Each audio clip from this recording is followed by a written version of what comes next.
Parlons à présent du phénomène du sport dans le processus d'apprentissage.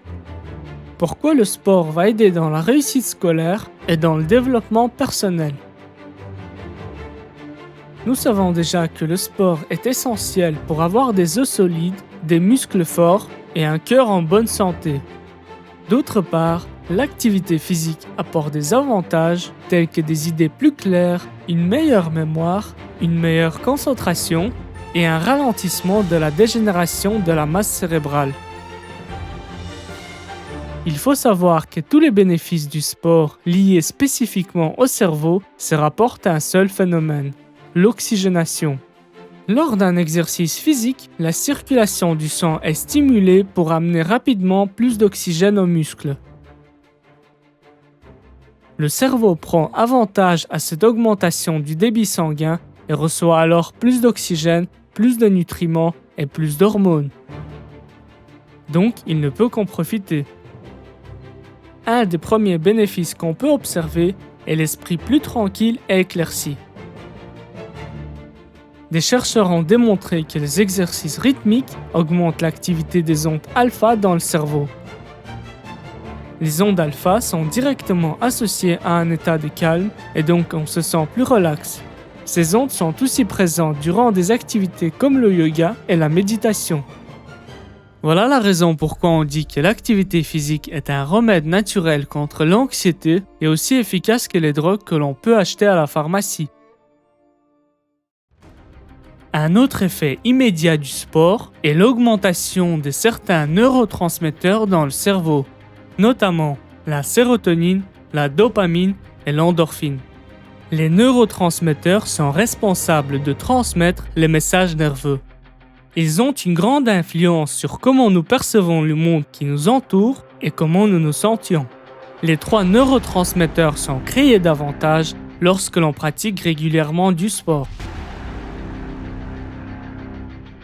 La sérotonine contrôle les ondes du cerveau affectant l'humeur.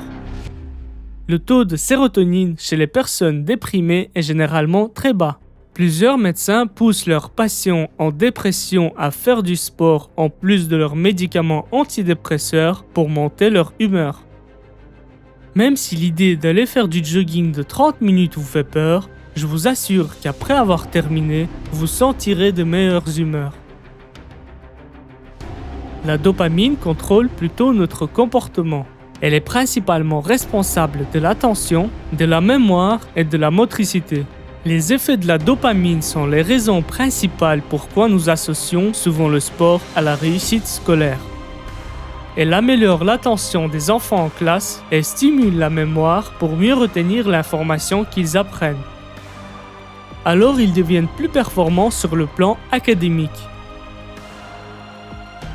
Les endorphines sont de neurotransmetteurs qui bloquent les signaux de douleur pendant l'exercice physique. C'est grâce à ça qu'on peut dépasser nos limites en faisant des efforts très intenses. Ce n'est pas seulement les douleurs physiques qui sont bloquées par des endorphines, la douleur et le stress dans notre esprit sont aussi atténués. La souffrance psychologique est alors remplacée par un sentiment de relaxation et de bien-être. Donc le sport est une façon d'oublier nos problèmes. La dernière raison pourquoi le sport est un élément essentiel pour le cerveau est qu'il ralentit son vieillissement. L'activité physique amène 30% de plus de sang au cerveau que normalement. Il se remplit d'oxygène frais et d'éléments nutritifs permettant au cerveau de rester en bonne santé. Une étude a prouvé que les individus ayant vécu des vies physiques actives avaient plus de substances grises et de substances blanches dans leur cerveau à l'âge de 70 ans. Les fonctions cognitives de ces personnes sont aussi nettement supérieures. Ce qui veut dire qu'ils ont une vue, des réflexes et une capacité de se déplacer supérieure que les autres. Bref, ils ont plus de masse cérébrale grâce au supplément d'oxygène reçu durant leur vie dû au sport. En conclusion, le cerveau a besoin d'activité physique pour être en bonne santé. Sans une bonne oxygénation, le cerveau ne pourra jamais atteindre son potentiel maximal et vous en subirez les conséquences au présent et au futur. Parlons à présent du rôle des entraîneurs dans l'éducation des enfants. En effet, la grande partie d'influence positive est apportée par les entraîneurs, car un jeune perçoit le monde avant tout par le mouvement. Donc l'entraîneur est un guide pour un enfant dans son développement et son parcours. Un enfant dès sa naissance éprouve un besoin naturel de s'exprimer par le mouvement et par le contact avec le monde extérieur. Il communique avec ce monde uniquement par sa motricité. Il exprime son bien-être et son mal-être prioritairement par la gestuelle et le verbal par la suite. Il se développe, fait ses premiers pas et apprend à parler. Il éprouve un besoin permanent de bouger. C'est donc inscrit dans l'ADN de l'enfant qu'une augmentation positive des capacités physiques et intellectuelles se font avant tout par le mouvement et le verbal.